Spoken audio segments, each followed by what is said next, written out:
In this video, I'm going to show you how to measure the length of an arc.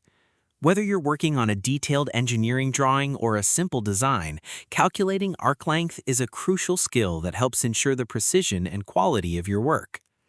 Let's start with the simplest and most straightforward way to measure an arc length in Autocad, using dimensions.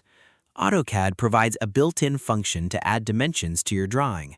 By selecting the arc length dimension type, you can quickly display the length right on your drawing. This method not only helps you visually understand your design, but also integrates seamlessly with your other dimension annotations, keeping your workspace clean and organized. But what if you want a less invasive method, one that doesn't add extra dimension lines to your drawing? The good news is there's an effortless way using the list command. To begin, select the arc whose length you want to measure. Simply click on the arc with your mouse.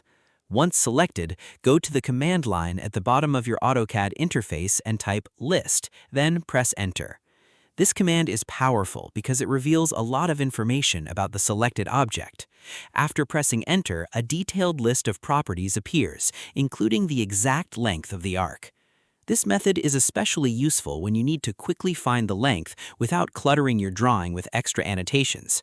Plus, if you need to share or use this information elsewhere, you can easily copy the length from the list and paste it wherever you need, whether in a report, an email, or another part of your design process. This method isn't limited to single arcs. If you have multiple connected arcs, you can still use this approach. Simply select each arc one by one and use the list command to gather their lengths individually. Adding these lengths together gives you the total length of the combined arcs, which is very handy for more complex designs. By following this method, you maintain the clarity of your drawing while still having access to precise measurements. If you liked this video, please like, subscribe, and share. Thanks for watching.